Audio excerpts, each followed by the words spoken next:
Today we're going to be talking about independent games, the Bit Wars. We're going to be talking about Disney and Capcom, and we have a special musical guest, Zach Hunt. So sit back and relax and get ready for some power talk.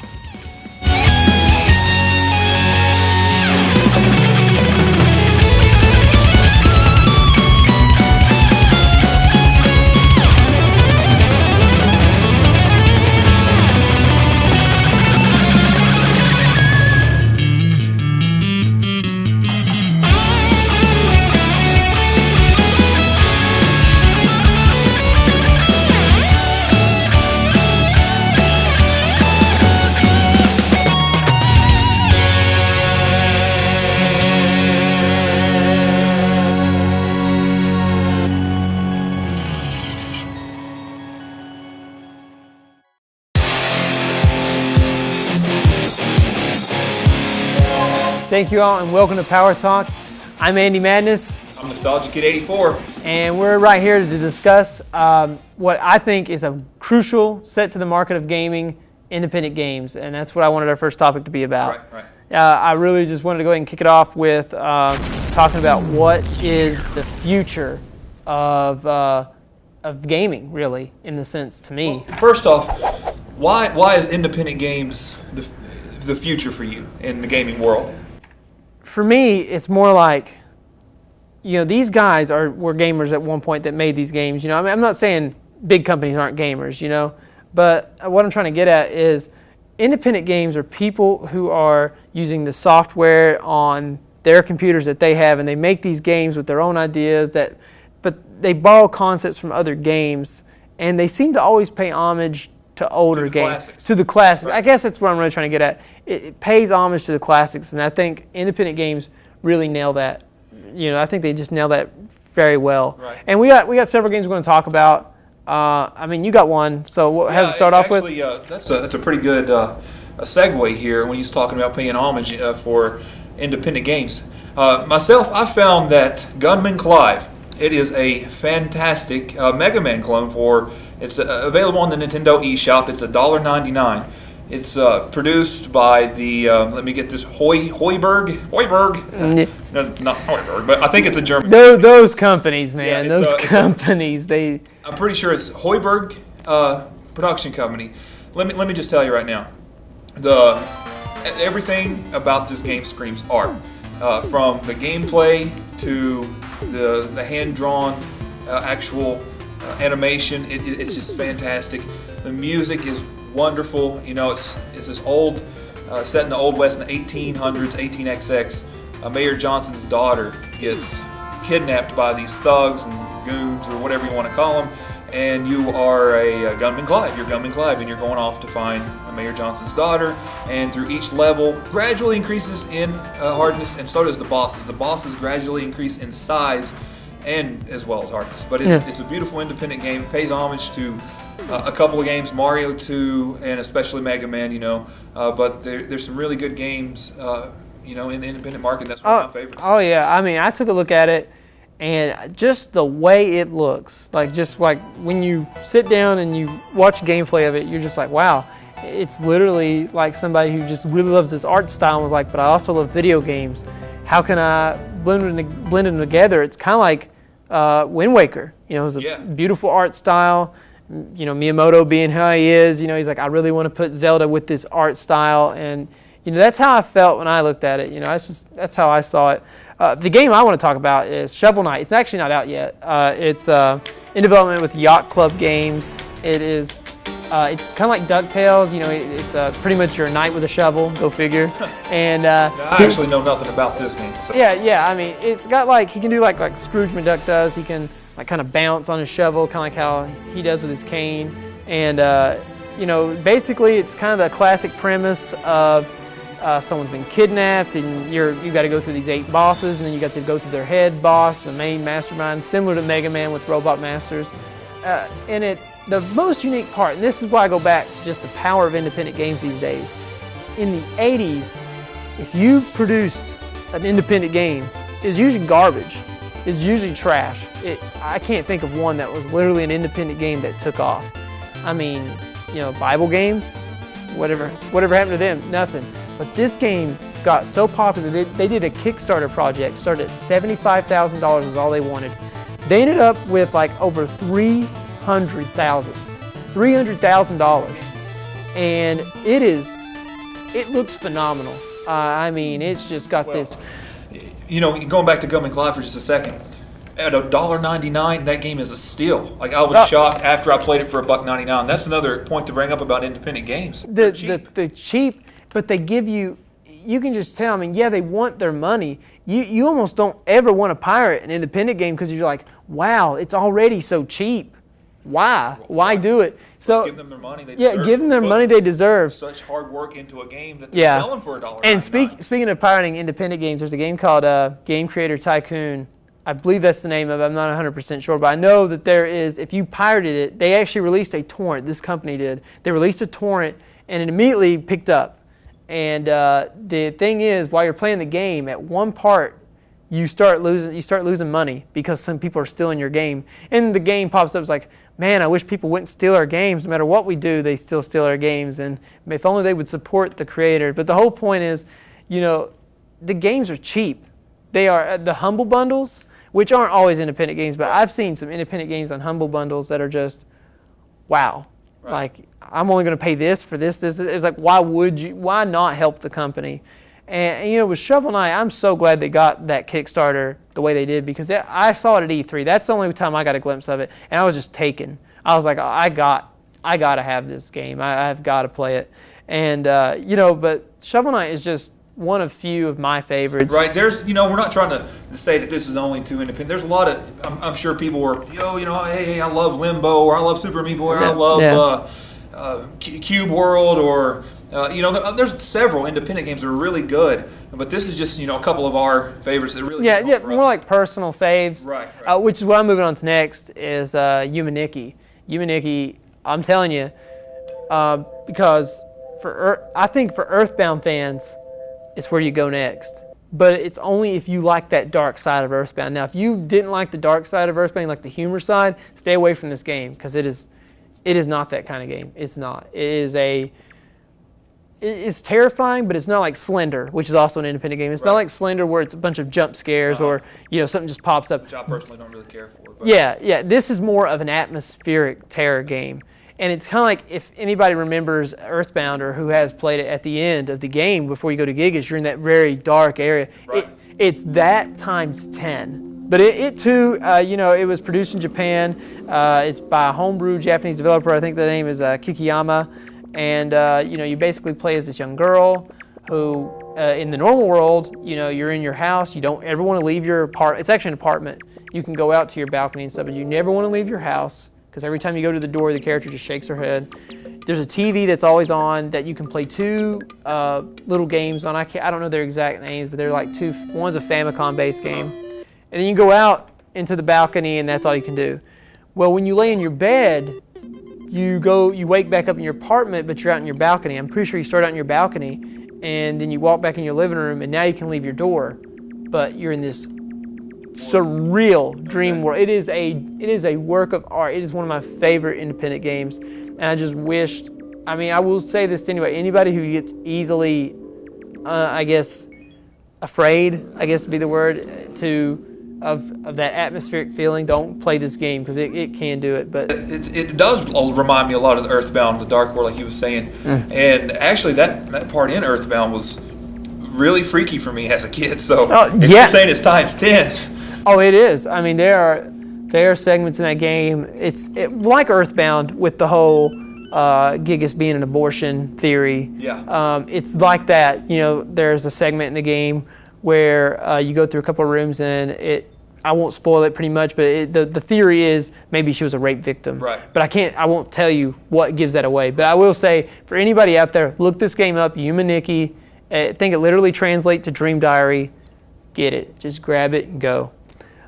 So definitely one of those games that just has to be played. Right, I totally agree, and you've probably talked me straight into going and getting it as soon as we get home. So. Actually, talking about going and getting it, while we got one more independent game we really need to nail is Minecraft. Yeah, it's huge. It's everywhere right now. You can't walk into a store, a retail store, without seeing Minecraft plastered all over the wall. Yeah, and that's the thing. This is where I get back to like independent games back in the day couldn't do crap. Today, that game rivals high quality production studios in money, in like sales. They rival some of them, and I think it just boils back to the fact that independent gamers give players what they want. You know, Notch, who's the creator of the game, genius. He was inspired by a game, I think it's called Infiniminer, which is another style of mining game. Yeah. And but the thing about him, growing up, I always like, man, what would a game like if I had a lot of roaming space? And of course, my imagination was fed with Ocarina of Time, because how many times, I'm sure someone watching this can go, yeah, I remember one time I just cut my 64 on, I just rode Epona throughout Hyrule, and I didn't do anything. No dungeon. Just look at the land. Just look at the land. Notch takes this, and now he amplifies it. I bought it back in alpha. I bought it back when it was only like $10, and you never have to pay for it again. And I kind of feel bad for people who got it later. 'Cause I'm not for sure about this because I didn't really want to delve into it that much. But I mean, I'm pretty sure people who bought it later on have to pay for certain updates. I'm not 100% positive on that, but I know I bought it during alpha when, to me, it was super important. But yeah, I think independent games are the top of the market. I think they're really coming in with places. Steam's really taking advantage of it. Yeah, sure. Yeah. And with gamers making these games, paying homage to our favorite games from when we Oh, were growing yeah, up as kids, yeah. how could you go wrong? How could you? But hey, we'll be right back. We're going to cut to a commercial, and we'll see you guys in a few minutes.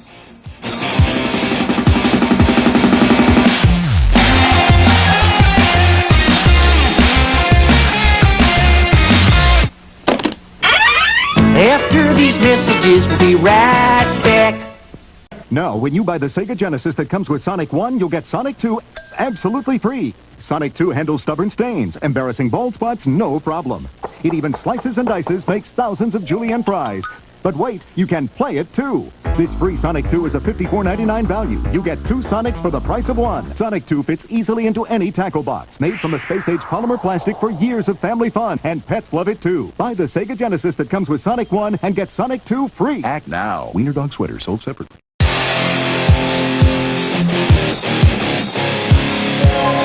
Hey, welcome back. We hope you enjoyed a little nostalgia in the commercials there.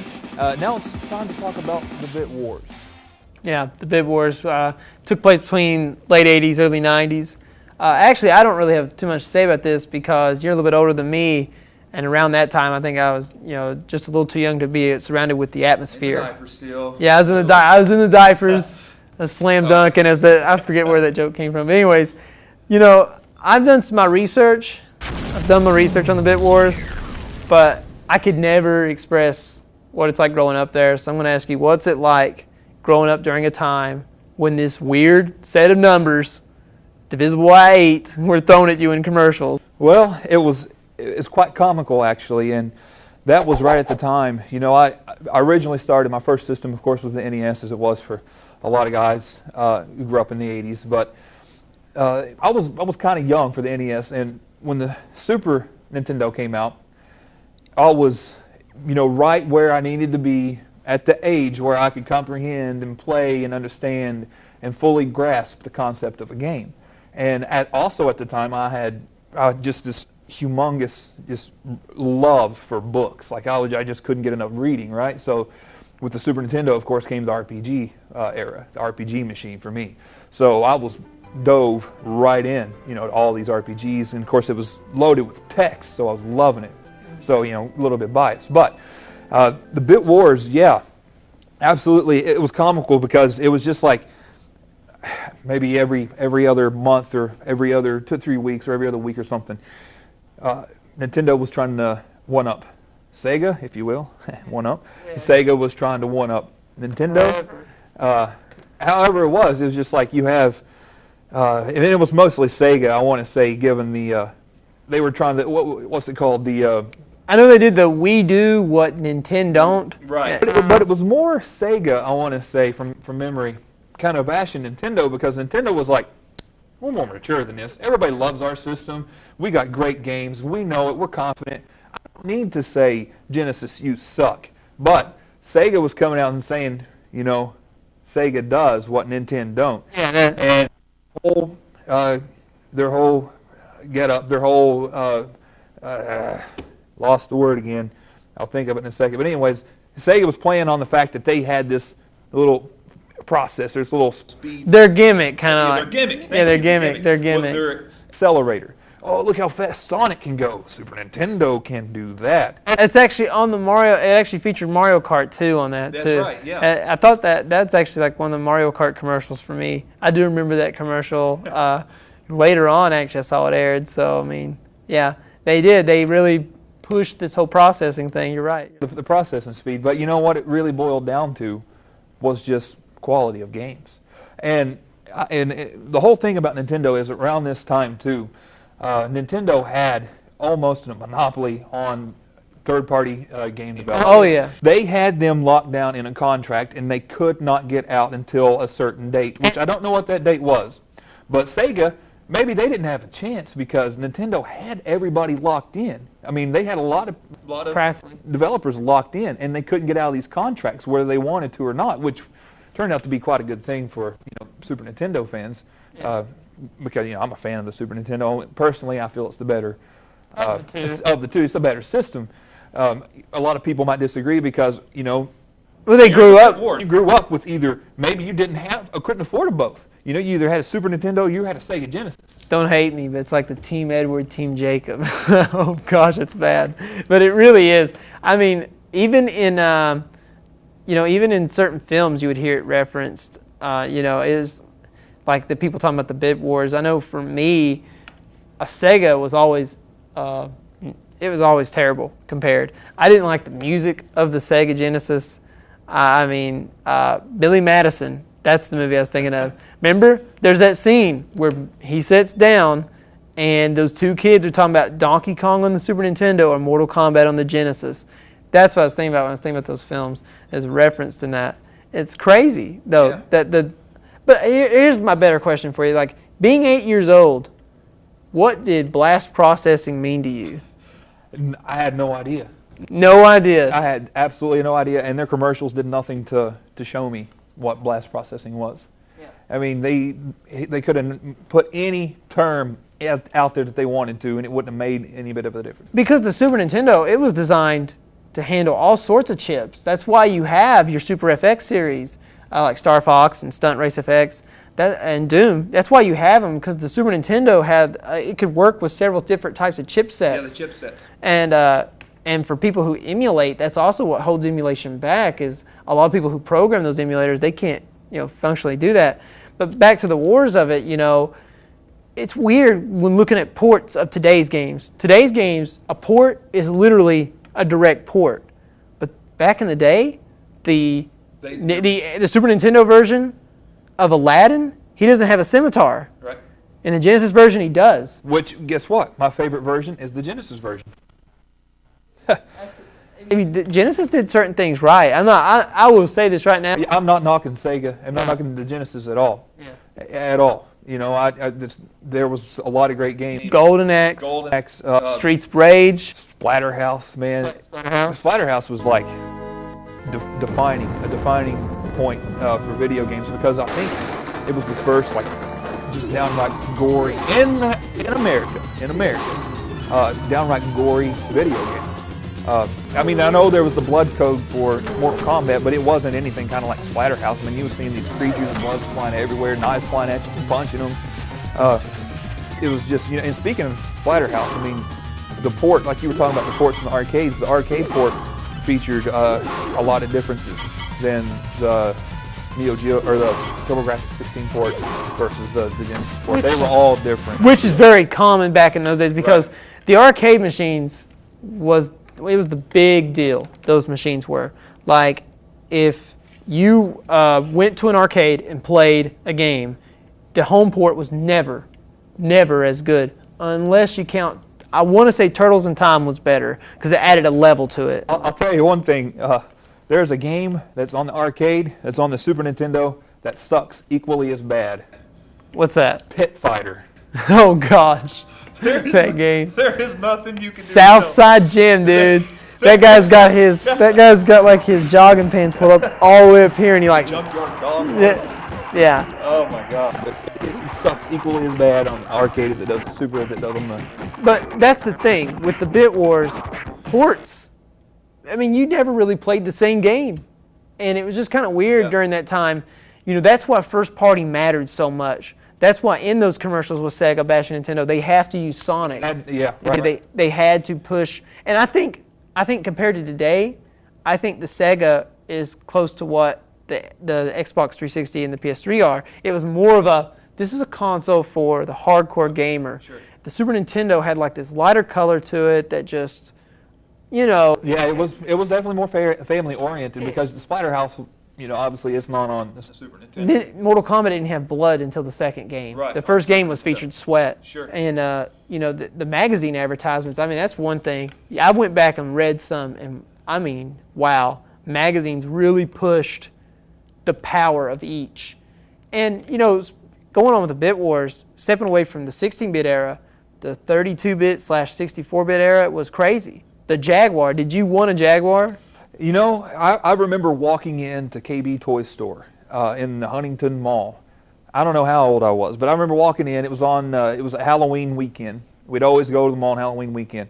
Walked into the KB Toy Store, saw the Jaguar sitting on top of the shelf. I was like, wow, this looks really cool. This looks great. And it was featured, you know, right across the box, 64-bit graphics, you know. But the price was like $5.99 or something ridiculous, even by today's standards for a console. I can't really remember what the price was, but it was jacked up to the point to where I knew I may as well not even look at it. And the quality of the games just were terrible. Well, it was rush. It was all rush. You know, we've got to do something to beat Nintendo. You know, basically at the time. Nintendo was pushing the Super FX chips really hard, so I think that was probably part of it. Was Atari was really trying to jump on, you know, these 16-bit systems. You know, the Sega had jumped up to the 32X. Yeah, exactly. It's a good point I was about to bring up. You can see how hard Sega was trying to, you know, trying everything they could do to meet the standards of the Super Nintendo, even though they were both 16-bit. But they had all these add-ons. They had the CD, the CDX, the 32X, with all these promises of getting better graphics and better games, but they were just bulky, took up space. It wasn't. You couldn't plug them in. Yeah. You barely could plug them in. I remember seeing a full setup before. You can barely plug that stuff in. I can't imagine the 90s. Well, my buddy of mine, he had a Sega CD when it was brand new. He got it for Christmas. I think it was $200 for the add-on, if I remember correctly. Just the CD add-on. Just the CD add-on was $200. He had the Genesis already. I remember going over there. He had one game, Sewer Shark. Awful, just awful. I mean, the graphics, at first I was like, wow, that looks like a real guy. And he was like, yeah, I think they actually filmed this. And they like turned it into this computer motion art. And digitized them and stuff. Yeah, and I was thinking, wow, this is blowing me away. But then as soon as that gameplay started, I was like, $200 for this? Talking about the Bit Wars and relating that to it, it's just like these companies bashed each other so hard with these numbers that kids could never understand. I mean, you try going to a parent. I'm glad that all I knew to call a Super Nintendo was a Super Nintendo. I'm so glad that I did not go to my dad or my mom and saying I want it because it's got 16 bits. You know, I mean, because they understood that it was a newer Nintendo. They did not look at it like most parents apparently did, based on the stereotypes. Well, you already got a Nintendo. My parents knew it looked different. It had a different name to the product. See, and this is where I was a little bit older at the time. You know, because I knew that Nintendo was 8-bit. And when I stepped up to the 16-bit, you know, we were going to my mom, my brother and I. He's 2 years older than me, so he was a little bit more knowledgeable and understood even a little bit more better than I did. So he's a really smart guy anyway. Fogs up the glasses. Absolutely. So he was just filling my head full of, oh man, look at this, you know, Super Mario World. Look how amazing this looks in the issue Nintendo Power when it was previewing it and everything. Like, look at those graphics. Look at that. Look how Mario looks so good. You can see the detail in his face. He's actually rounded shape. He's not pixelated, you know, and it was a pretty good time. The thing is, you know, both both companies back then really pushed it. You know, it wasn't a Sega thing, it wasn't a Nintendo thing. Both companies pushed it real hard, and I think Nintendo pushed it even harder because they went on to, I mean, yeah, the Sega did the Sega 32X, but Nintendo, they named a whole console after it. You know, that's a good point. That's a very good point. I didn't even think about that early on, but what it all boils down to, you know, is a good solid game. Whether you're playing it on a Sega, a Nintendo, a 2-bit Game Boy, a brick Game Boy. Yeah. It all, you know. It's all about quality. Quality. It's all about So how fun am I going to have playing this game? That's what it boils down exactly. to. You know, and I think that bit, you know, 16, 32, 64, 128, that kind of talk, it kind of... It's ancient history. Yeah, it's ancient history. It kind of went away with, like, the GameCube, PS2. I don't even... You don't even hear about it. You don't even hear Since about those days, I don't hear anything about it. Exactly. Anymore. But hey, we're going to go ahead and go to another commercial. And when we come back, we're going to talk about Disney and Capcom and the games they made between the 80s and 90s. So, see you in a minute.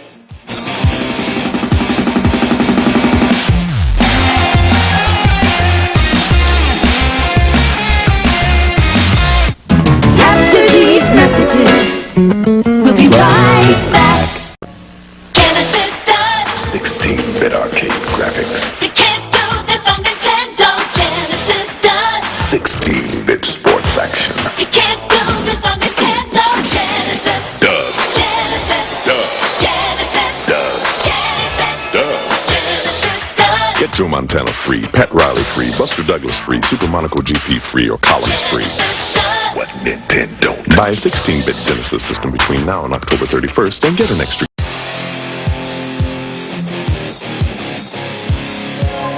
All right, and we're back here at Power Talk. Now it's time to touch on Capcom and the Disney games.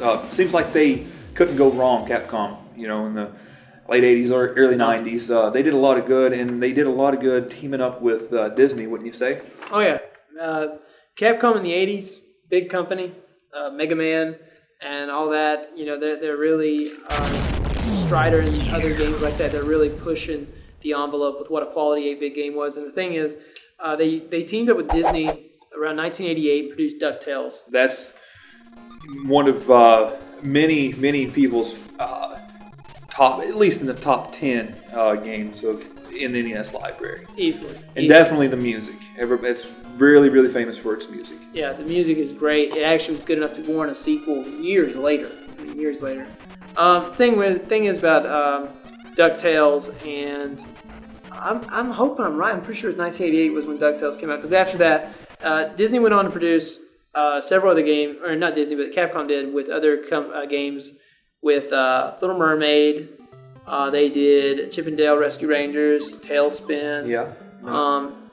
Every game they produced pretty much was a TV show, or was about to be a TV show on the Disney lineup. Or a movie. Like the Aladdin game, I think, was more based on the movie that came up for the Super. Was that Capcom as well? Yeah, Capcom did it. Yeah. Capcom did Goof.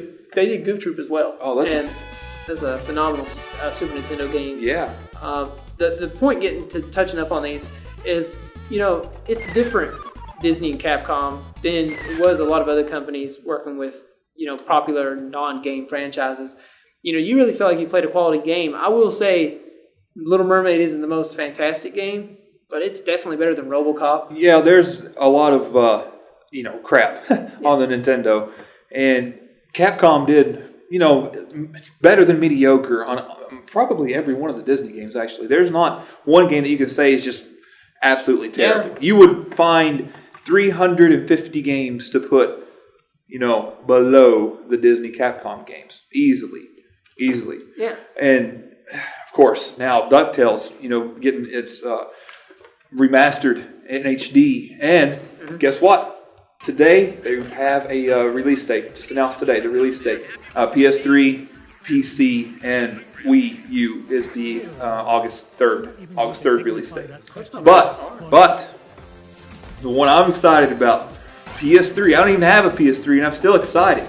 They're actually making a retail version of this for the PS3. And it's going to retail for $19.99. Buy it in the stores. Isn't that cool? Wow! What a surprise, Capcom! You keep you burn us gamers up. You keep throwing us for a loop. You take us for a spin. We think we're getting Mega Man Legends 3. We're made by the fans or whatever. The DLC you throw at us is terrible in fighting games, Street Fighter Cross Section. But there is a smidge of redemption in there when you go and do stuff like this. I love it. When you make a retail, like a physical product of something like DuckTales, retro fans are pretty crazy about that stuff. Yeah.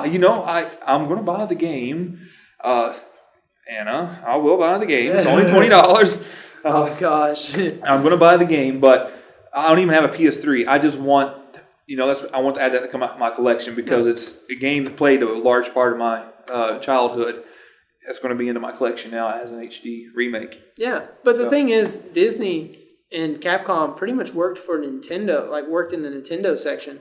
When you look at the games they released, the last game they released was Disney's Hide and Seek on the GameCube. I believe was their last game. They went all the way to the GameCube, and for a while they lost their license to do Disney games, obviously with Lion King. That was by Virgin Games. Right. But, the point I'm getting at is a good game company can take any franchise and make it successful. Let's just face it, LJN took a lot of franchises and just put it in the dirt. Put them down on the ground, yeah. And there are very few games from LJN that are worth talking about. And it's, that just goes to show you Capcom, for retro fans out there. I think every retro fan out there needs to play the Disney Capcom collection because it's worth it. Darkwing Duck. Darkwing Duck was the other one we forgot to mention. Yeah. And for that one specifically, it's a bit of a challenge. DuckTales and Chip and Dale, they're fun playthroughs, and you can probably do some no continue runs, maybe some no hit runs on those games. Darkwing Duck has a little bit of an edge as far as how hard the game is. It's challenging. It's a bit challenging. And they're just not bad. Good music, fun playthrough. Yeah. So definitely, for all you retro fans out there, we're definitely going to touch up on the Disney Capcom series. Before we come to our next segment, I want to talk about our challenge. Yeah, our challenge. So what is the challenge that we're going to offer our viewers to try to complete for us? The challenge for this week's show is going to come from Super Mario Kart Bowser Castle 2. That's the stage that we've selected. Whoever can throw at us their fastest time completing that stage, they're going to get the most points. And comes up with the most points, you're going to get a prize. And this month's prize is a boxed game. I'm not going to tell you what. That's all you're going to get for right now. And actually, while we're touching on it, it's because we're starting late into or kind of middle of the month here. The prize will actually roll over into next month. So August, kind of July and August episodes, all those points are going to accumulate at the end of August is going to be the boxed game because it's a decent game. So we're going to let this one run through August instead of offering a prize in July and August. So that's the only thing about this challenge. The key to submitting is if you have the ability, we'd rather see the whole video of it. And this is on time trial, by the way. This is not time attack mode. Time attack. Do not go to Mario Kart, the GP race, 150cc. Don't do that. Just do it as a time trial. And beyond that, the key is you could either take a photo of it, if you can, and submit it to us on our Facebook. You can just put that picture up on our Facebook, or if you can, load it up to whatever, like PhotoBucket or something, and just tag it, put it to us, and on Twitter. The key thing is we prefer video uploaded to YouTube, but if you do not have the ability, that's your alternative. Yeah, having video is not going to give you an edge on how many points you're going to get. Will not. Specifically times. More importantly, it has to be done on a Super Nintendo or a Wii U or a Wii via Virtual Console, whatever it's available on. No emulators, unfortunately. No emulators, please. Yeah, no emulators. We would like to be able to trust it, but I think it's a little bit too much on the honor system when we're giving away prizes the way we are. Right. So definitely touch up on the Super Nintendo, the Wii U, or the Wii. No other alternative. I don't think there even is an alternative beyond that. No, besides the emulator. Right. Speaking of Mario Kart, our musical guest, special musical guest today. He is going to be doing the Mario Kart Love Song. I can't think of the guy who originally made the song, but he's a YouTuber. We'll put his link in the description so you can see the original song. But our buddy today, Zach Hunt, he's volunteered to come on the show, and he's going to sing his version of the Mario Kart Love Song, which is very similar to the original. But he's going to be in to do that for us. So it's a special treat. Oh, sweet. So I guess we might as well just go ahead and get to that after this commercial. Right after this commercial break, so stay tuned. All right, thank you.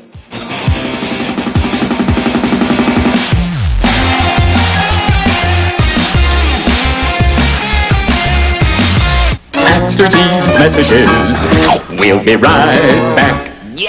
The Legend of Zelda continues. Defeat your enemies and save the kingdom. We will. Some will help you, others will betray you. I can restore life. I can get magic. I cannot help you. Zelda! Use your sword. Find the crystals. Rescue the princess. Zelda! Zelda 2, The Adventure of Link, only from Nintendo. Now you're playing with power.